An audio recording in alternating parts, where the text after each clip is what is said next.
what life was like before the inner circle, and I'm going to have to say that I felt lonely. I felt that I didn't have people around me that understood what I was going through. I didn't have people to lean into and ask questions. And the truth of the matter is, this isn't my first coaching community. I've been in several coaching communities, but this one was different. This one, and you can't explain it until you're here. But when I got here, I felt so much love and so much acceptance, and just the arms that wrapped around me was tremendous.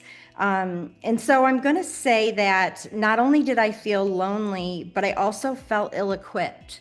There were just things I just didn't understand why. We were growing as a business, but there was no money in the bank.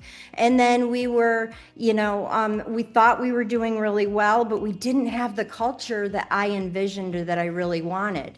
So the difference now is that we've learned profits first. We've implemented profits first, so that when things don't go exactly what I hope or expect, we're prepared for it. And that has allowed us to move through some very difficult seasons in the business. And so that's going to be my biggest recommendation, that you all lean in and learn how to work profits first. If you have a chance to work with Elise, she's incredible.